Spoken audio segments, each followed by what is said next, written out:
He's a rookie, yet he's your defensive captain, and we know why, because he's an absolute stud. For the record, I have no problem with what he said whatsoever, but I'm not his coach. You are. What were your thoughts about it? Right.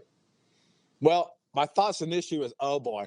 But the truth of the matter is, if you know who he is and you understand how much he loves the game, that was his really, man, I get to play against Tom Brady. I'm playing against the GOAT. And I don't know if you heard his comments from yesterday, but he said, Yeah, someday when I I tell did. my kids, I'll be able to tell my kids I played against him. And that's really what that's about, because when we played Pittsburgh on the Monday night game, we were standing around midfield and he said, man, I want Ben. I want Ben. And I said, don't worry, you'll get a chance during the game. He said, no, I want to get over and meet him. So he went across to the other side, went over and shook Ben's hand. He was so excited about that. And so when I saw this, that was my first initial uh-oh. But then the realization that he is so excited that he's going to be on the same field and he's going to compete against, the GOAT. I mean, he really is one of the all-time greats, one of the iconic players. That's what he's really excited about. So this should be fun on Saturday night. Staying on the field, when you look at the quarterbacks, it's not like two young, big-armed quarterbacks. But when you look at the coaches, it's Riverboat Ron versus no risk it, no biscuit. What kind of game are we to expect here, Coach? You can expect anything, and I have a tremendous amount of respect for BA. I think he really is one of the really good people in this league. Who's been through an awful lot. He's another guy that has, in my opinion, the right kind of attitude in terms of, hey, we want to just go out and have fun and see what happens, and that's really kind of his, because he's going to sling it all over the place offensively and defensively. They're going to be very aggressive. They're going to attack, and we've got to be able to counter all that as it all happens. So this should be a good one. I'm excited about it. Coach, let me put you on the spot here. Obviously, people have been maligning the NFC East all season long because of the struggles record-wise teams have had, etc. We know that a playoff team has to come out of the division, but you guys obviously have improved tremendously. Your front four is vicious. It's something special to behold. I'm looking at that defense, but I will ask you this question. Do you have any issue whatsoever, even though you're the one benefiting from it this week, Coach, do you have any issue whatsoever if you have an inferior record, but you still get to host a home playoff game? No, I'm just never asking because I've been complaining about that for years. Yeah, I know. I've heard it too. I'm one of those that, as you look at it, I'm one of those that I've been through it, and I've been through it. This is my third time. I was on an 8-8 San Diego team that everybody says shouldn't be in, and then we turned around and we beat Indianapolis at home.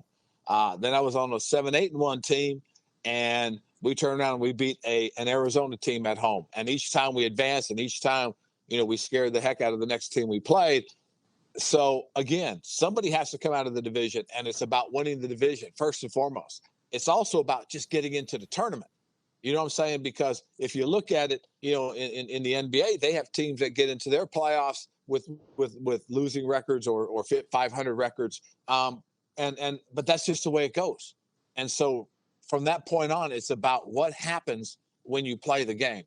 And so you have to have a winner from each division, and each divisional team that wins gets an opportunity to host. And that's just the rules. And we follow the rules. We play by the rules. I've been saying this for a while.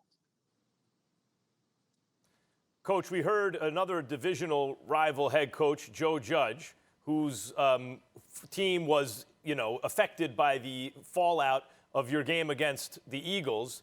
Not mince words, talking about the decision that was made to take Jalen Hurts out late in that game. Now, you benefited from it, and you guys are in the playoffs. But how did you feel as a head coach and competitor in a game with playoff implications against a divisional rival about that move in the fourth quarter? I didn't realize it until somebody pointed it out. I'm sitting there watching, the defense and seeing what's going on, and then the realization that, hey, Hurts isn't in it. So, okay, good. That's good for us. And that was my approach. I mean, at the end of the day, guys, a head coach is going to do what they believe is best for their team. And they're going to go forward. When you're not playing for something at the end of the year, it's different. I've gone through that situation 3 times. And in each one of those situations, it is about doing what you think is best. I took Christian McCaffrey out of a game when he could have been a 1,000 guy. But I just couldn't risk the opportunity of him getting hurt at the end of the year for a game that didn't mean anything to us. So again, as a head coach, you're going to do what you believe is best for your organization, period. Coach, before we let you get on out of here, we spoke about this off the air, but I felt compelled to ask you this for our audience because so many people care such a great deal about you and think of you as such a wonderful man as well as a wonderful coach. We know you've had your battle with cancer and what have you, and you're beating that battle. Can you tell us how you're feeling and how things are going for you right now? Well, thank you, Stephen. I'm actually feeling pretty good. I've finished my treatments. I'm in my second month of recovery. You don't realize how strenuous the recovery is.